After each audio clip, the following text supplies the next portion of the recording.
All right, welcome back, and thank you for staying tuned. Again, this is Discussions with Indigenous Education. I'm your host, Red Tail Hawk, also known as Tavis Sanders. My mother, Renee Sanders, also known as Red Silver Fox. And the discussion today is, what does it mean to be indigenous? Getting back to the 10 indigenous commandments, let's get back to that for a minute. And so, do you want to share some of them with, and then maybe we can talk about them? Okay, all right. Well, should I read them all, or do we want to discuss them as we... Yeah, let's discuss them as we read them. I think that'd be all right. good. Okay, and again, the first one, I'm sure that's one that everyone is familiar with. Okay. And that is treat the earth and all living things with respect. Treat the earth and all living things with respect. All living things. Yeah. Mother Earth is alive. You know? Yes. And so... Yeah, so all living things. But again, you remember, even your next door neighbor, that gets on your nerves. You know? Yeah, definitely something that our youth has to, recognize, and something that we, living in Philadelphia, it's 3 months in, 4 months in, and we're already over 200 murders. Yeah. And that's wild. It's not even 200 days, and we're already over 200 murders. And so, yeah, definitely. Respect for our mother, respect for the environment. Yes. Okay. Develop positive values and inner strength. Inner strength and positive values. And so that's talk, for me, what I hear is inner work. I don't know if you're into the online community right now, but really prevalent in so-called conscious community is this self-awareness, this self-love, this self-healing. And it's important, something that I had to do myself. Well, we all have to do, and it's something that you're always working on. It's continual for all of your days that you're here. Oh, so you don't stop learning when you finish college? And you don't stop developing positive values and inner strength. Inner strength is something that you got to work at all the time. All the time. And and again, I'm going to reference some recent things that's happening. Even when you're at your highest moments, you might do something that is below your standards for yourself. And you got to get back up again. You got to go out there. You do your best to repair the situation, and then you service, you offer, and hope that the lesson that you've learned, you can teach other children. And again, the positive values. And so again, if you're always looking for positive, no matter how much negative is out there, if you're looking for the positive, you will find it. Yep. So always search for it. I feel like Chris Rock was a very positive, strong black man for the way that he conducted himself during that particular situation. Yeah, that took inner strength. It took some strong inner strength. I don't know, most of us probably, I don't know, but yeah, and that's what we should strive to be that, and definitely offer support to people when we see people. When we see it. Yes, even though, whether right or wrong, when you see it, you acknowledge that, and right. Yeah. So that's for Chris Rock. You know what I'm saying? Strong power and strength. Okay, let's go on. Okay, accept personal responsibility for all actions. Interesting. That we just got finished talking about that, Right, and then accepting personal responsibility. And so that is something that again that we all can work on every single day, and many times that can be difficult. That can be difficult for people, to accept things that you may not have done, that you wish that you had done a little bit differently. You wish you didn't say that, or things like that. So again, you have to accept what you did, and then correct it. Yes. Make sure you correct it, yes. And then move on. That's okay. That's part of being a man, right? It's, part of being a person. Being human. Yes, right? being a human person, being a human being. Yes. So men, it's okay. Let's get back up, and we're gonna keep trying. And women, ladies, same you too. thing. Yes. Yeah. Understand all viewpoints and truths. And that is one thing that I think that black people in particular have a difficult time with. You find out some information and and that is your truth, but your truth may not be someone else's truth. So you have to be willing and have that space to accept someone else's truth and not argue with them and tell them that that's not their truth. How can you tell someone what their truth is? And so again, we have to be able to listen and understand all viewpoints and all truths, and be able to agree to disagree. There's nothing wrong with that. Yeah, agree to disagree sometimes. Yes, yes. And interesting to me when I hear, can you read that one more time? But understand all viewpoints and truths. Understand all viewpoints and truths. And what I hear is that, a truth can be subjective. Again, my truth doesn't necessarily have to be your truth. But that doesn't mean that we have to hate each other or that we have to be at odds with one another. We can say, okay, well, that's not green, that's blue. I don't know if y'all remember that gold, blue dress on the purple and pink and gold. Yeah, the pink gold. I don't even remember no more. But I still, it looked like it was a different color to me yesterday when somebody posted it. So, yeah. Okay. So, next one? Yeah, we have a few more minutes. Yes, okay. Plan for today, prepare for tomorrow, provide for the future. One more time, because that's a great one. I love that one. Yes. Plan for today, prepare for tomorrow, provide for the future. And I'm going to go back off the environment, and plan for the future. The very first thing that we have to do is care for the environment that is surrounding us, so that these children that we birth can have a space to occupy.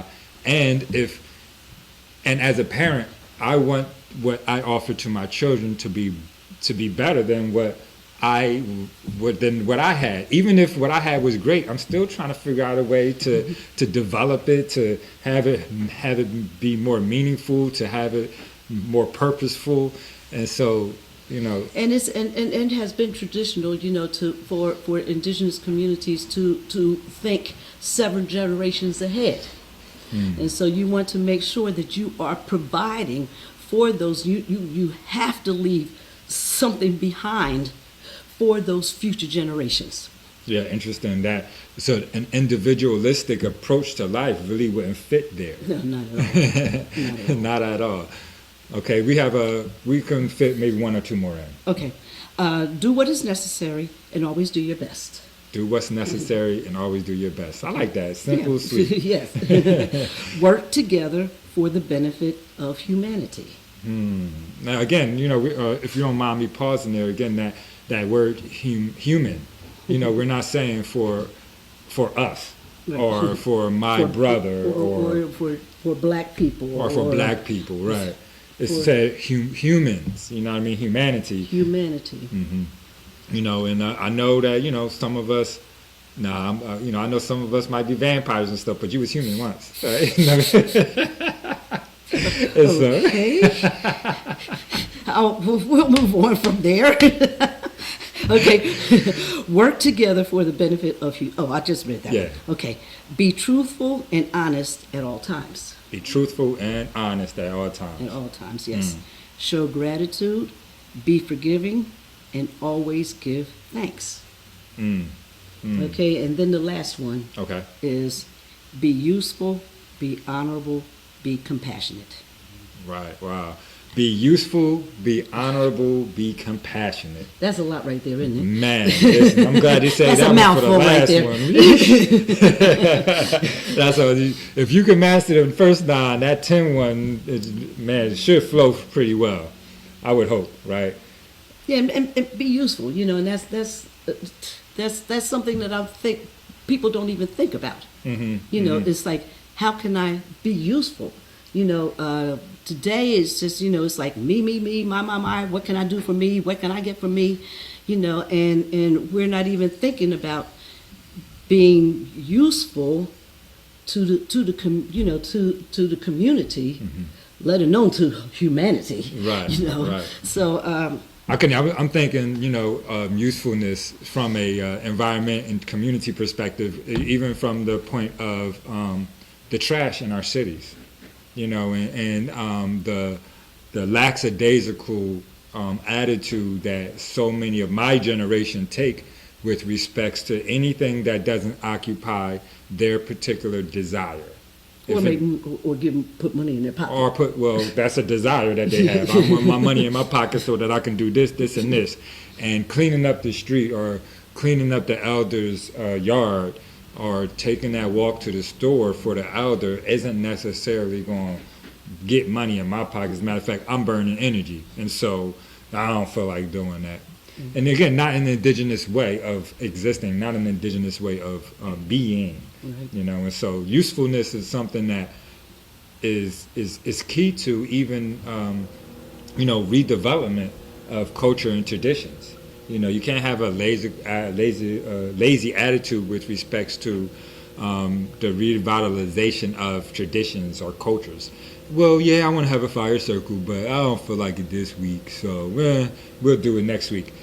How can traditions take effect if the tradition is not being hosted on a regular basis? Well, see, traditions and just the value of traditions just have to be reinstilled. Okay. And people have to realize, that I mean, we have all sorts of traditions that we do that we don't even realize that what they are. Like a wedding ceremony. That's a tradition, but we do it. They observe it. We have those ceremonies because that has been tradition.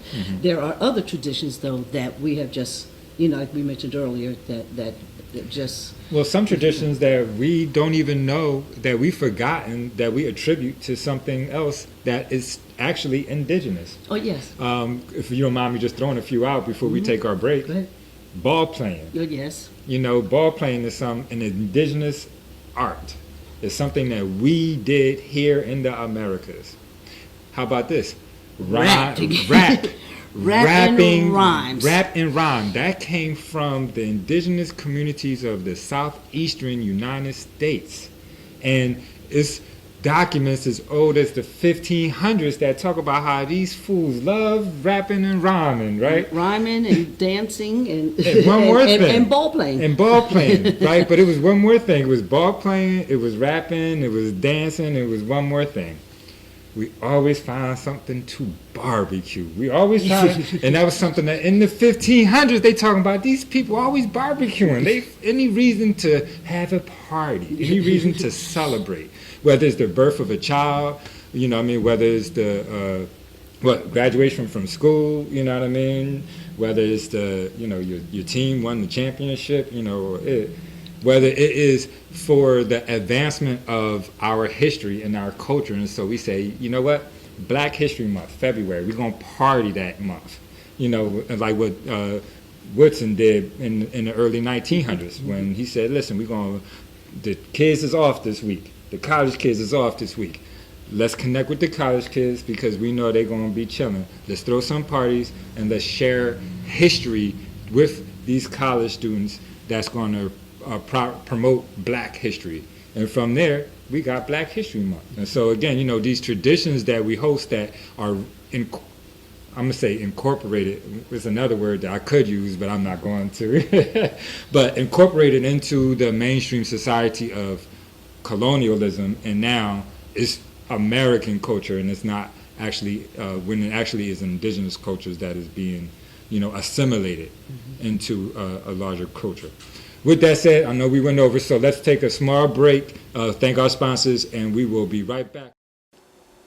You're watching Discussions with Indigenous Education. Greetings, and welcome to Indeed's Moments in Indigenous Education, which focuses on historical facts which have been omitted or forgotten. Please join us for today's topic. Today's topic is blood and Native identity. In 1897, the Smithsonian Institute's Bureau of American Ethnology wrote in its annual report that, and I quote, "The blood of the Southern Negro is unquestionably Indian," end quote. The Bureau, whose focus was on North American Indian cultures, was established in 1879 by Congress. According to the Bureau, and I quote the full quote, as the coast tribes dwindled, they were compelled to associate and intermarry with Negroes until they finally lost their identity and were classed with that race, so that a considerable portion of the blood of the Southern Negro is unquestionably Indian, end quote. So you may ask, if it was known that the blood of Southern Negroes was unquestionably Indian, and Indian blood is what defines who an American Indian is, why is it difficult for dark-skinned people to claim their native identity? The answer lies in colonial laws, which made slave blood negate Indian blood. You're watching Discussions with Indigenous Education on PhillyCam. Welcome back to Discussions with Indigenous Education. Moms just went over the 10 Indigenous Commandments. Really, I really enjoyed those commandments. And as a matter of fact, if you don't mind me reading one, just because I like them, right? Show gratitude, be forgiving, and always give thanks. Just for me, compassion is what's missing inside of the inner cities. Consideration, not even compassion as much as consideration for your fellow human being and what they might be going through, or even what you might be able to offer that someone else won't have to do. For instance, if I see something on the ground, I see my mom about to pick it up, I'm like, why are you picking that up? Let me pick it up. Let one of the kids pick it up. And even just something that small might save somebody back. Little things happen. Mm-hmm. And so definitely showing gratitude and being forgiving. Forgive yourself first too, right? Oh, yes. That self-love and that self-healing is so important in order to reconnect with, your ancestors. You got to know who you are, and you got to be okay and comfortable with who you are. And so definitely, as we wrap up the show, I wanted to grab a comment off of our online platform, and the comment was about the Indians. I didn't want to. Do you remember the exact question? The question? Yeah. It's like, why did Christopher Columbus call the people here Indians? Or why were the people called Indians? Why were the people called Indians? Well, he knew he wasn't in India too, right? Well, no, Did he know? No, he didn't know. He thought he was in India. He thought he was, okay. Yes, and he thought he was in India. When he went, he took things with him. That's right. To barter with the Indians. with the Indians. With the Indians, yes. And he knew that they were dark. He knew what color that they were. And so he took bells. He said that things that they used in their little fetish ceremonies, which is what was written in the books. Beads, right? He took beads. Mm-hmm. I don't remember some of the other things. I think it was some spices and stuff. Bells like that. And Mm-hmm. some other things, that they thought that they would enjoy. Yeah, but he took those trinkets with him because he knew that he was going to be encountering people of color. Right, and people of color like these things. That's interesting that even in India, the people of color like the same thing that the Africans liked, and the people, and it worked for us here in the Americas. We loved those beads that they brought over here for a while. But we had our own that we were making, so there was exchange, But again, he thought that he was in India. And so they called the people Indians. Now I'm sure that after he went around those islands, I'm sure he knew before he left that he was not in India. Mm-hmm. But they were saying that they still thought, because they were using terminologies, they were using some Indian names, and they said that they wanted to go to this land that's supposed to be over in India. Mm-hmm. But the thing that is very interesting, though, is that when he was coming over, when Columbus was coming over, he doesn't say anything about the world being round, or trying to discover that, or trying to go for spices. It wasn't that at all. No, he was looking for. They were looking for another way, another route. Right, to avoid tariffs. They didn't want to pay taxes. They did not want to pay the Africans that were Africans, holding right. up their whole route over to India that they had to pay, and they didn't want to pay. Yeah, so they had to get another route. And the thing is that Columbus even found out though from because he was on the shores. He was on the shores of Portugal and of Africa, and before he came over to the Americas, and they told him there, because they have been having trade with the indigenous people over here for centuries. Right. So they were telling them, look, you know what, you don't have to take, and I'm sure they were trying to convince them, look, you don't have to take these people here. There's other black people over there on the other side of the ocean that you could go get. Yeah, I mean, it is what it is. Leave us alone, right? Yeah. And so, again, the historical misnomer, right? And the importance of a more accurate description and a more accurate perspective of history, and then, recognizing that a lot of the accounts of history are falsified, to say the least. Propaganda at the least. And they were also trying to make an impression to the king. Okay, right. So they had to write to write things and say things for the king. Right. If I'm not mistaken, a lot of them were criminals that were actually going to be. Yeah, that's another. They were going to be. What's it called when you are admonished of your crimes? What's it called? Trump just did that with some of his folks. You know what I mean? Listen, I got you. You know what I mean? If you go do this for me, then for 3 months. Matter of fact, you're resolved of all of your crimes, right? And then for 3 months after you get back, whatever crime you commit, you're also resolved of. Yes, so that was what Columbus's crew, right? That was his first crew. So imagine the mess that the people could get into. First of all, you're telling criminals, yo, go do this, and you're a free man. But guess what? If you do this, when you come back, you can still do whatever you want, and you can still be a free man for 3 months. Wow. And imagine, and again, when he came back, he had to leave a crew of people. What did they do? What did they do? Whew. Man. What did they do? It's interesting too. So, the question of what does it mean to be indigenous, right?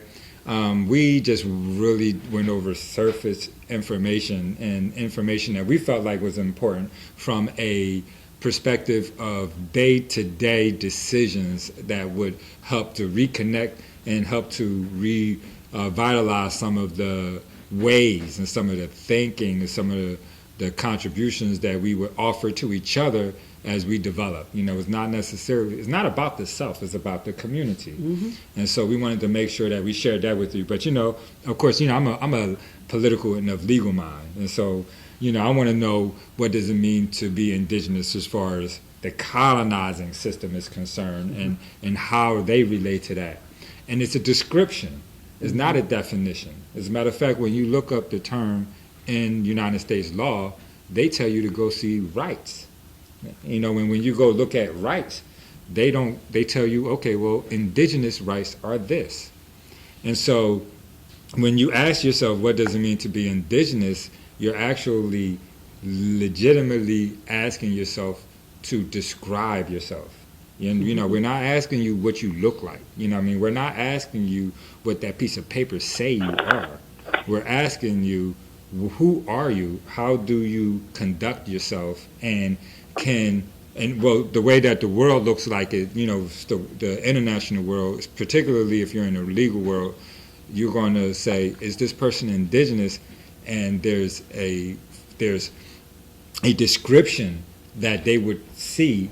They would compare you to see if you match the description of indigenous. And so so I would say to the collective audiences that you need to learn what it means to be indigenous, not by the United States standards, not by the colonizing system standards, but by a world standard.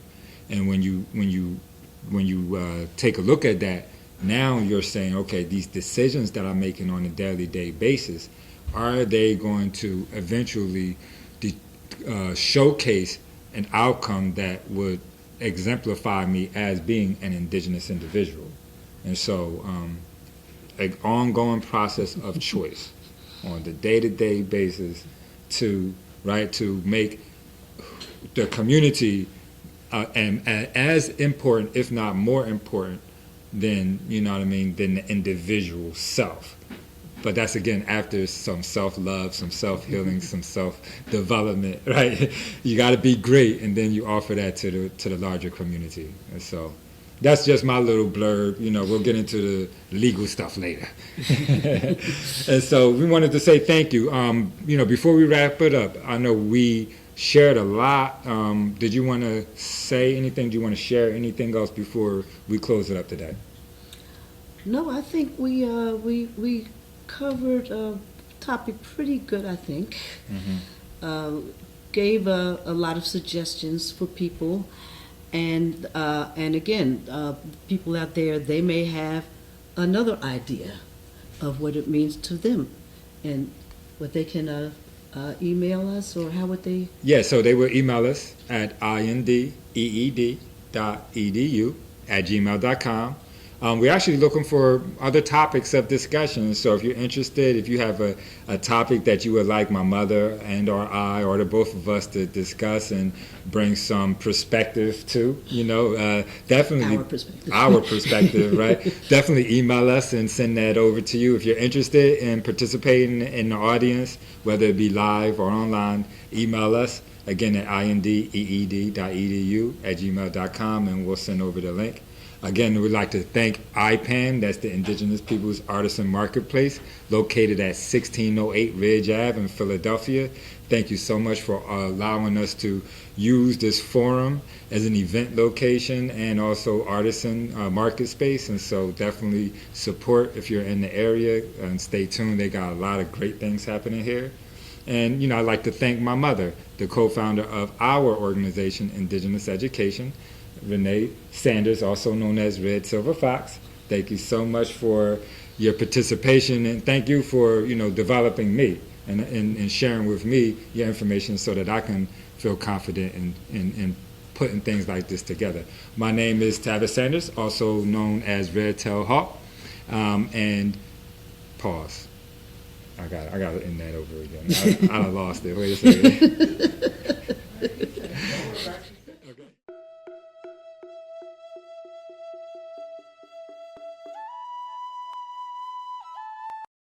We would like to thank our sponsors: